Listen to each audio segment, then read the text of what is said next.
We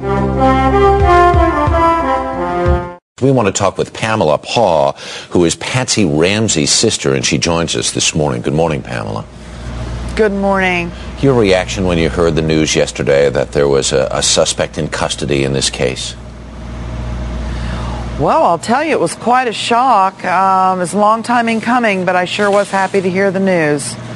Did your sister know that the investigators had the trail of a suspect in this case before she died, just, less than 2 months ago? Yes, John and Patsy were both kept very well informed in private and closed meetings about the goings-on of the investigation.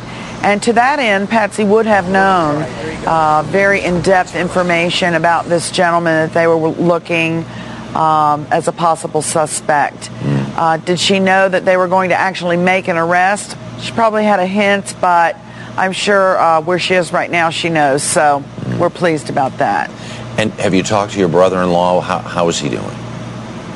I talked to John yesterday. He's actually the one that called me and said that we could be expecting an arrest. I just didn't know that it was going to be as soon as an hour or two after he called me. Wow.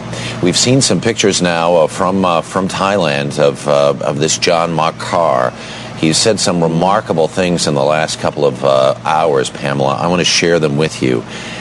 Okay. This man has said, "I love JonBenet's." He said that what happened was an accident. He was planning to, hold her for ransom. Then something went terribly wrong. That he was asked if he was innocent, and he said no. Oh boy. Well, I'm feeling a bit of a hole in my heart right now.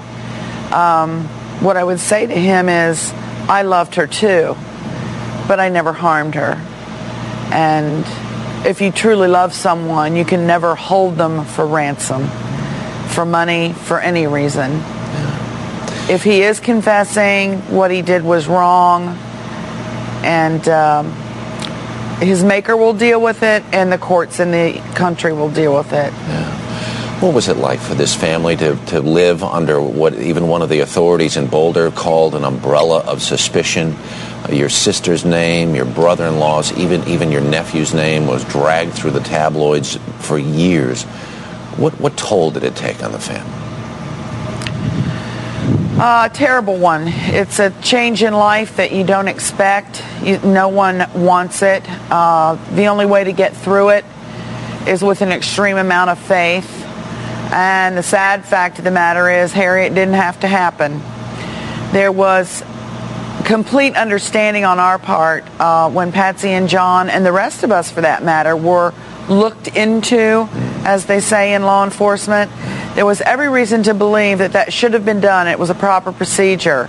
But once they found that the evidence did not lead them toward any of us, most sincerely, Patsy or John, they should have changed route and gone in another direction. That's when the case took a turn for the worse. They chose not to do that. Wow. Does the family hold any animosity still toward law enforcement, toward the district attorney's office? It's 10 years now, an arrest has finally been made.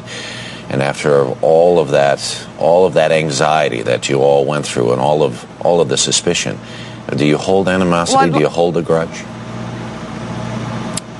No, because that wouldn't be true to the character of our family. But does it hurt?